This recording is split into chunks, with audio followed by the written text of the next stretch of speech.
वंजारा वंजारा एक आहे असं वक्तव्य धनंजय मुंडेंनी बीडमधील मोर्चात केलेलं आहे। धनंजय मुंडेंच्या या वक्तव्यावरून बंजारा समाज चांगलाच आक्रमक झाला। धनंजय मुंडेंनी शब्द मागे घ्यावा अशी घोषणाबाजी करत तरुणांनी ही मागणी केलेली, तर मुंडेंनी वेगळं वळण देण्याचा प्रयत्न केल्यानं निषेध केला असं बंजारा बांधवांनी म्हटलंय। बंजारा समाजाला तेलंगणात एसटी आहे, राजस्थानात एसटी आहे। कालकुटे साहेब आम्ही सुद्धा एसटीच आहे तिकडं।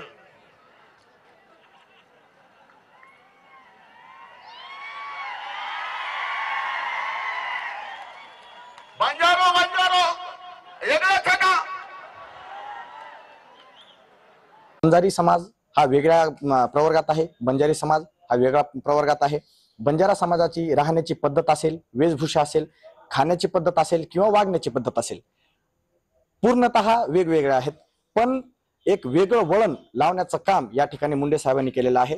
त्यांनी त्यांच्या पद्धतीनं काय स्पष्टीकरण असेल ते द्यावं आणि बंजारा समाजाची ही करावे। बंजारा समाज आणि वंजारा हे एकत्र आहे असं म्हणणं चुकीचं ठरेल। आरक्षणामध्ये वंजारा आणि बंजारा एक नाहीये, कारण की आरक्षणाची जी मूळ मागणी आहे की आदिवासी म्हणजे ट्रायबल एसटी आरक्षणाचा लाभ बंजारा समाजाला देण्यात यावा,